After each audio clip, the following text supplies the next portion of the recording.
local anchorwoman who became the lead story when she went public with a hurtful email from a viewer criticizing her weight. Her 4-minute response to him on air has gone wildly viral. We'll talk to her live in just a moment, but first, take a look.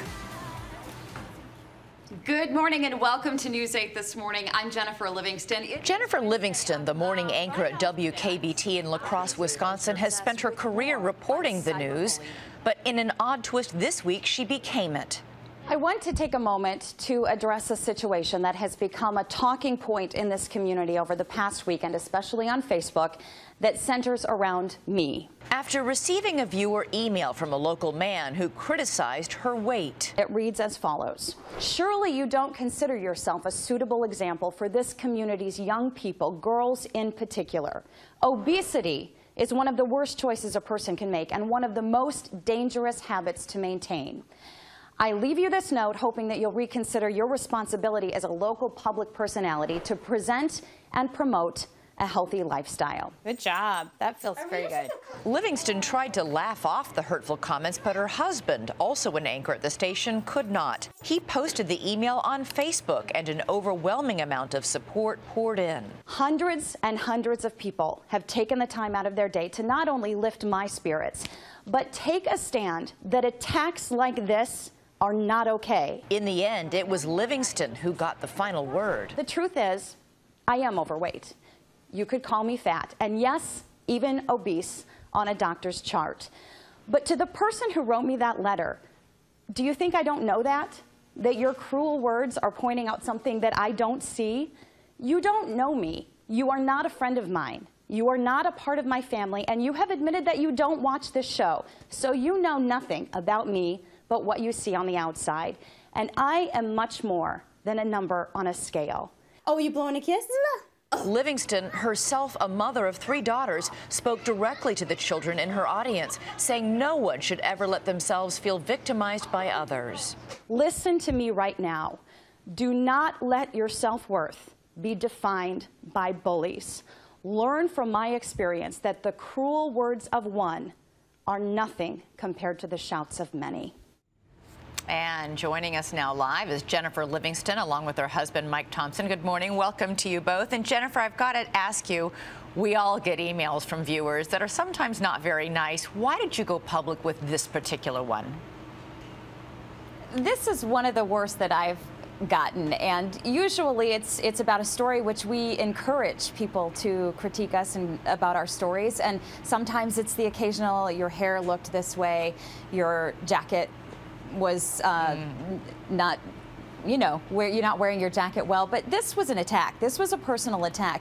Calling me obese is one thing. Calling me a bad role model to our community that I've worked at for 15 years, and especially young girls when I have 3 girls, was a low blow, and I thought it was uncalled for, and I wanted to call him out on it. Do you think this man who wrote this was trying to be hurtful? Do you think this was thoughtlessness or cruelty or both? I think in his mind, he views himself as being helpful, which is what I think a little bit of the problem is. He doesn't see that the way that he approached it was clearly hurtful to me. He's trying to shame me into losing weight. That's not being helpful. That's being a bully. Mike, you posted this on your Facebook page because you, quote, it made you sick, you said when you read this. You had a real reaction to it. I did. You know, like you said, we get emails here in the media all the time, but I really feel like this one crossed a line out there. And what really angered me, more so than his attack on her not being a role model for our community, is that he doesn't know Jennifer. He doesn't know me. He doesn't know our family. He doesn't know that Jennifer has ran triathlons. He doesn't know that she ran in a race last weekend, a 5K race. She works out 2 or 3 times a week. She's going to run in a race this weekend. He doesn't know that. He doesn't know that she has a condition, a thyroid condition, that makes it harder for her to lose weight. He doesn't know any of that.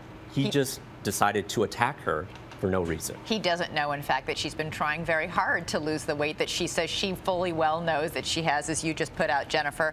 I'm curious, both of you, to react to the fact that, you know, the internet has made some amazing advances in our lives, but has it also made it easier in some ways to be a bully? You can insult somebody without the discomfort of having to say it to them face to face. Well, that's exactly it. You would never say the majority of things that you see on the internet to someone's face, and that's what it's about. Just because you're not saying it to their face, you have this anonymity, doesn't make it okay to say. And we need to make sure that we're teaching our children that, especially in what is happening in our schools today. The general discourse of the internet conversation as a whole. I was also struck by something else, Jennifer, that you said to your bully, quote, if you were at home talking about the fat news lady in front of the kids, guess what? Your children are probably going to go to school and call someone fat. You really think that discussions like this, comments like this, can lead to bullying in schools of kids? I absolutely think that. I do believe that for the majority of kids out there, this behavior is learned. It's coming from somewhere else. And we all, as adults, need to take the time to have the discussion with our children about what's important, about whether kindness is the way that we want to be, or do we want to be critical of the way someone looks. And in 10 seconds, what did you say to your 3 very young daughters about this whole issue? Our 10-year-olds, we basically told her that this might be something she has to deal with in the future. She needs to be strong, and hopefully, you know, she can follow my example and now the example of people all over the world. Because she is a good role model. Oh, that's great. Jennifer, Mike, thank you so much for being with us. Be your best self is the message here, and be kind to others. Thanks so much for being here with us this morning.